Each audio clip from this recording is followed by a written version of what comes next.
खुश आमदीद। तुमसे कितनी बार कहना पड़ेगा कि मेरी फैमिली से दूर रहो। ना ईशा के बाप हो तुम और ना ही जमरुद के शौहर। दोबारा मेरी बीवी का नाम अपनी जुबान पर मत लाना। अगर मैं चाहूँ तो किसी भी वक्त मिल सकता हूँ जमरुद साहिबा से। ये वो गोलियां तो नहीं है? आपसे कुछ बात करनी है इन गोलियों के बारे में। जमरुद, तुम वहाँ पर उस आदमी के साथ क्या कर रही? तुम ईशा को साथ क्यों ले गई? तुम जिसकी बात कर रहे हो वो सालों से ईशा का ख्याल रख रहा है। हम तलाक याफ्ता है। क्या हमारा अंजाम आ गया है? आप क्या कहती हैं? जमरुद, मैं तुम्हारे बगैर जीने का तस्वुर भी नहीं कर सकता, वरना मर जाऊंगा। अगर वो हादसा ना हुआ होता तो मैं। जमरुद, उसका दिमाग कब तक ठीक हो जाएगा? या शायद गोलियों का असर कुछ दिनों तक और रहेगा? बिल्कुल नहीं, इसका असर जल्दी खत्म हो जाएगा। मुझे अपने बाबा की खबर मिली।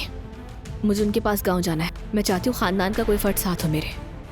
क्या खेल खेल रही हो मेरे साथ जमरुद? मुझे अपने साथ क्यों ले जा रही हो? ये बताइए हम कहाँ हैं अब्बास साहब? मुझे नहीं मालूम कहाँ है। तो मैं याद दिलाती हूँ आपको। ये वही जगह है जहाँ तुमने मुझे अपनी गाड़ी से मारा था अब्बास, मेरी गाड़ी।